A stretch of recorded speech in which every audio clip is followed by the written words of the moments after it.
بسم اللہ الرحمن الرحیم۔ السلام علیکم ورحمۃ اللہ وبرکاتہ۔ ان الحمد للہ نحمده ونستعینه ونستغفره ونستهدیه والصلاة والسلام على اشرف الانبیاء والمرسلین محمد وآلہ وصحبہ اجمعین، اما بعد۔ حاضرین و ناظرین، یہ درس نمبر 1288 ہے اور آج سورہ انبیاء کی 2 آیتوں کی تلاوت اور تشریح کی جائے گی، آیت نمبر 41 اور 42، 41 and 42۔ چلیے سب سے پہلے ان 2 آیتوں کی تلاوت کرتے ہیں، لفظی ترجمے اور ترجمے کے بعد تشریح کرتے ہیں۔ اعوذ باللہ من الشیطان الرجیم، بسم اللہ الرحمن الرحیم۔ وَلَقَدِ اسْتُهْزِئَ بِرُسُلٍ مِّن قَبْلِكَ فَحَاقَ بِالَّذِينَ سَخِرُوا مِنْهُمْ مَا كَانُوا بِهِ يَسْتَهْزِئُونَ قُلْ مَنْ يَكْلَؤُكُمْ بِاللَّيْلِ وَالنَّهَارِ مِنَ الرَّحْمَنِ بل ہم عن ذکر ربہم معرضون۔ صدق اللہ العظیم۔ لفظی ترجمہ یوں ہے، وَلَقَدْ اور البتہ تحقیق، استہزئ ٹھٹا کیا گیا، برسول کئی رسولوں کے ساتھ، من قبلک پیغمبر آپ سے پہلے، فحاق پھر گھیر لیا، بالذین ان لوگوں کو جو سخروا ٹھٹا کرتے تھے، منہم ان میں سے، ماں اس عذاب نے جو کانو بھی تھے وہ اس کے ساتھ، یستہزئون ٹھٹا کرتے۔ قل کہہ دیجئے، من یکلؤکم کہ کون تمہاری نگہبانی کرتا ہے، باللیل رات میں، والنہار اور دن میں، من الرحمن رحمان کے عذاب سے، بل ہم عن ذکر ربہم بلکہ وہ اپنے رب کے ذکر کے ساتھ، معرضون اعراض کرنے والے ہیں۔ ترجمہ یوں ہے، اور اے پیغمبر، آپ سے پہلے بھی پیغمبروں کا مذاق اڑا گیا تھا، پھر ان کا مذاق بنانے والوں کو اسی چیز نے آ گھیرا جس کا وہ مذاق اڑایا کرتے تھے۔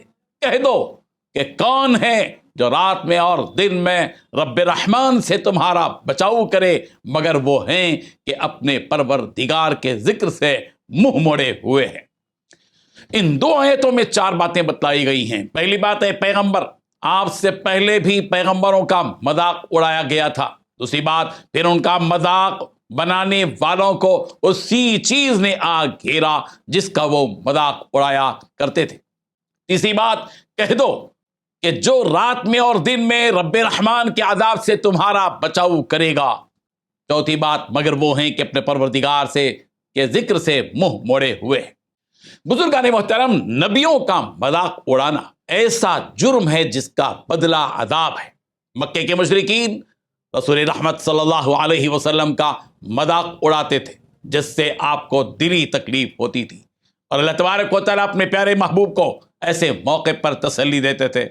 اس آیت میں بھی رسول رحمت صلی اللہ علیہ وسلم کو تسلی دی گئی ہے کہ پیغمبر، اگر یہ مکے کے مشرکین آپ کا مذاق اڑاتے ہیں تو یہ کوئی نئی بات نہیں ہے، بلکہ آپ سے پہلے جو پیغمبر گزرے ہیں ان کا بھی مذاق اڑایا گیا ہے۔ اور ایسا نہیں ہے کہ جن بدبختوں نے گزرے ہوئے نبیوں کا مذاق اڑایا انہیں یوں ہی چھوڑ دیا گیا، بلکہ حقیقت یہ ہے کہ ایسے بدبختوں کو عذاب میں گرفتار کر لیا گیا۔ انجام یہ ہوا کہ مذاق اڑانے والوں نے اپنے مذاق اڑانے کا اور نبیوں کو جھٹلانے کا مزہ چکھ لیا، اور جس مذاق کا جن نبیوں کا وہ مذاق اڑاتے تھے، اور جس عذاب کا وہ مذاق اڑاتے تھے اور اس عذاب کا مطالبہ کرتے تھے، وہ عذاب ان پر نازل ہو گیا۔ اور اگر مکے کے یہ مشرکین اے پیغمبر آپ کا مذاق اڑا رہے ہیں تو ان پر بھی اللہ کا عذاب آ سکتا ہے، اور اگر دنیا میں عذاب سے بچ بھی گئے تو آخرت کا عذاب تو ان پر ہونا ہی ہے، وہ اس عذاب سے بچ نہیں سکتے۔ سورۃ الانعام کی آیت نمبر 24 میں بھی گزرے ہوئے پیغمبروں کے جھٹلائے جانے کا تذکرہ ہے، اور نبیوں کے صبر کرنے کا بھی ذکر ہے۔ نیز ان نبیوں پر ان جھٹلانے والوں کے مقابلے میں جو مدد آئی اس کا بھی ذکر ہے۔ وَلَقَدْ كُذِّبَتْ رُسُلٌ مِّن قَبْلِكَ فَصَبَرُوا عَلَىٰ مَا كُذِّبُوا وَأُوذُوا حَتَّىٰ أَتَاهُمْ نَصْرُنَا، اور آپ سے پہلے رسولوں کو بھی جھٹلایا گیا، بس ان نبیوں نے ان کے جھٹلانے پر صبر سے کام لیا، اور وہ ستائے بھی گئے یہاں تک کہ ان پر ہماری مدد آ گئی۔